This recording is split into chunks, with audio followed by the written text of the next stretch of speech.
Bangkok में आई बाढ़ के लिए परम पूज्य दलाई लामा ने अपनी चिंता व्यक्त करते हुए कहा कि बैंकॉक में आई बाढ़ के कारण काफी जानामाल का नुकसान हुआ, जिनके लिए वो प्रार्थना करेंगे और साथ ही सभी देशों से अपील की कि सब मिलकर बैंकॉक की मदद के लिए आगे आएं।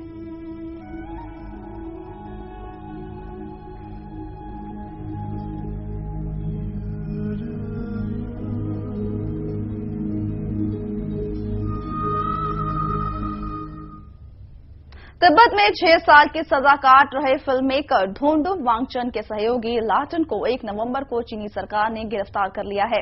बताया जा रहा है कि लाटन अपने बच्चे को स्कूल से लेने आया था और उसी दौरान चीनी पुलिस ने उसे हिरासत में ले लिया। इससे पहले भी फिल्म मेकर धोंडुप वांगचन को भी चीनी सरकार ने बिना किसी वजह के हिरासत में ले लिया था और वो 6 साल से चीनी हिरासत में है।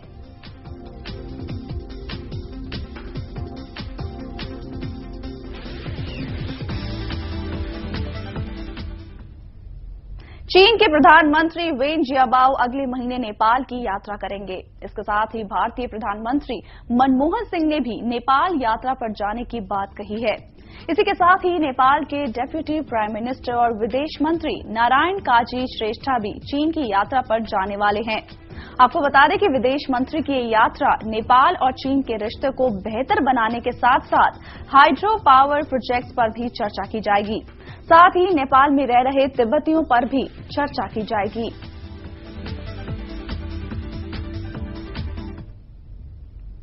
अमेरिकी सांसदों ने तिब्बत में हो रहे मानव अधिकारों के उल्लंघन पर चिंता व्यक्त की है और चीन में रह रहे यूएस एम्बेसडर को तिब्बत में हो रहे चीनी दमनकारी नीतियों और चीन के खिलाफ हो रहे आत्मदाह पर एक रिपोर्ट तैयार करने को कहा है। यूएस एम्बेसडर फिलहाल पूरे तिब्बत का मुआयना करने में लगे हैं और तिब्बत के हालातों पर जल्द ही अमेरिका को अपनी रिपोर्ट देंगे।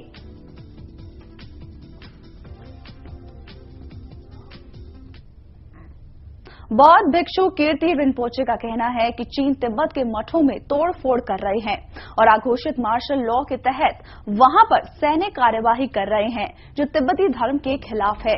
चीनी सैनिकों ने मठों में काफी नुकसान किया है, यहां तक कि लोग खुल के पूजा पाठ भी नहीं कर पा रहे हैं। इसी के साथ ही कीर्ति रिनपोचे का कहना है कि जिस तरह से तिब्बत में आत्मदाह हो रहा है वो भी चिंता का विषय है। चीन के अत्याचारों से तंग आकर लोग खुद को जला रहे हैं।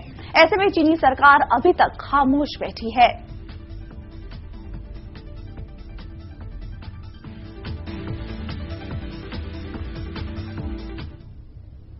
ऊंची पहाड़ियां, आकाश को छूते मठ, तिब्बत की राजधानी ल्हासा के बारे में जितना कहा जाए उतना कम है। यहाँ की संस्कृति, सभ्यता, हर चीज निराली है। आइए दिखाते हैं आपको तिब्बत की राजधानी ल्हासा की खूबसूरत झलकियां।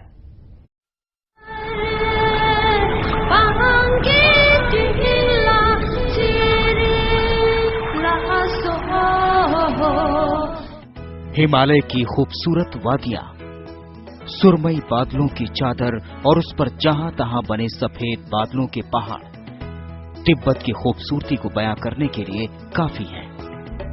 ये देश बर्फ की पहाड़ियों से ढका, मानो ऐसा लगता है कि जैसे ये हिमालय की गोद में सोया हो। गहरे नीले आकाश में तैरते सफेद बादल, स्लेटी पहाड़ों की श्रृंखला को देखकर आंखों को खूब सुकून मिलता है।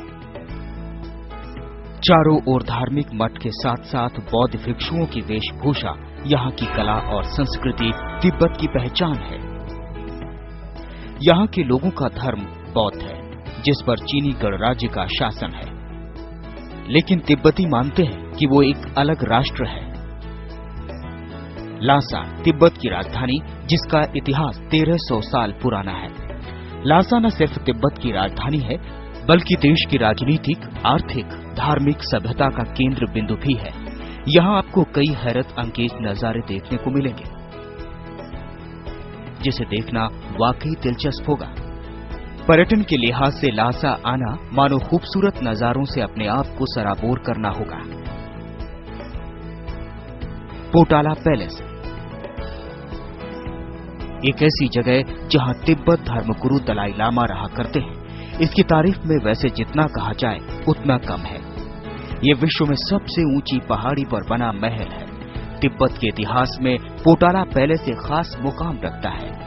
इस महल को लकड़ी और पत्थर से बनाया गया है, जिसमें तिब्बती सभ्यता के रंग साफ झलकते हैं। ये तिब्बती आस्था का मंदिर है, जहां ईश्वर का ध्यान किया जाता है। यहाँ की फिजाओं में ही आध्यात्म गीत सुनाई देते हैं, जो मन को शांति प्रदान करते हैं। इस पैलेस को 2 भागों में बांटा गया है, जिसके एक भाग को लाल महल और दूसरे को सफेद महल कहा जाता है। नॉरबुलिंका पार्क एक ऐसी जगह जहां प्रकृति की मेहरबानी खुलकर नजर आती है। कभी इस पार्क में राजनीतिक फैसले और तिब्बती उत्सव मनाए जाते थे। ये जगह तिब्बती धर्म गुरुओं के लिए बनाई गई थी, लेकिन अब इसे एक पार्क के रूप में तब्दील कर दिया गया है। यूनेस्को ने इसे वर्ल्ड हेरिटेज साइट भी घोषित किया है। यहाँ चारों तरफ सुंदर पेड़ पौधे आपको नजर आएंगे। गर्मियों में इस जगह आने का अपना ही मजा है। ट्रिपुंग मॉनेस्ट्री लासा का एक ऐसा धार्मिक स्थल जो तिब्बतियों के लिए काफी खास है। ऐतिहासिक नजरिए से भी ये मठ बहुत पुराना है। इसे 1416 में बनवाया गया था। यहाँ बौद्ध धर्म से जुड़ी कई प्रतिमाएं मौजूद हैं।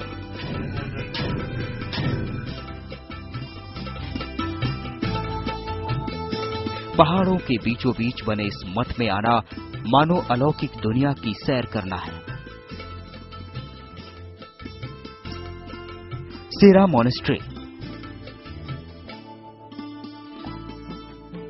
ये लासा में मौजूद 3 महत्वपूर्ण धार्मिक मठों में से एक है। यहाँ की खूबसूरती भी बस देखते ही बनती है। यहाँ गौतम बुद्ध के कई रूप आपको देखने को मिलेंगे। मठ में बौद्ध भिक्षु पूजा अर्चना और ध्यान करते हैं।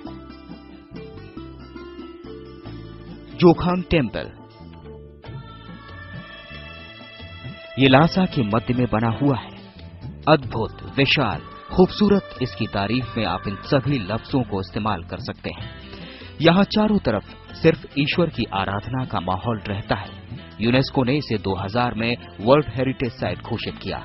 इस जगह की एक और खासियत है, ये 25,100 स्क्वायर मीटर्स के क्षेत्र में बना हुआ है। 1618 में ये अस्तित्व में आया। इसे अस्तित्व में लाने का श्रेय टोंग डायनेस्टी को जाता है। इतिहासकारों का मानना है कि तिब्बत में बौद्ध धर्म का प्रचार यहीं से किया गया था। इसीलिए इस जगह की अहमियत तिब्बती नजरिए से काफी अहम मानी जाती है। समय के साथ साथ तिब्बत भी अपने आप को बदल रहा है, जिसकी जीती जागती मिसाल है ये ट्रेन। अगर आप लासा आए और इस ट्रेन में सफर नहीं किया तो मानो आपने तिब्बत ही नहीं देखा। ये रेल यात्रा इसीलिए अनूठी है कि इसका सफर बहुत ही दुर्गम रास्तों से जाता है।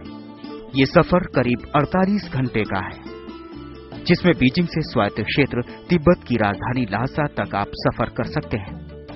ये विश्व में सबसे तेज चलने वाली ट्रेनों में से एक है। तिब्बत के विकास में इस ट्रेन ने एक अहम किरदार निभाया है। जैसा कि आप देख रहे हैं, यहाँ की फिजाएं तिब्बत की कहानी खुद बयां करती हैं। जनता के लिए नाजिया रहमान की रिपोर्ट।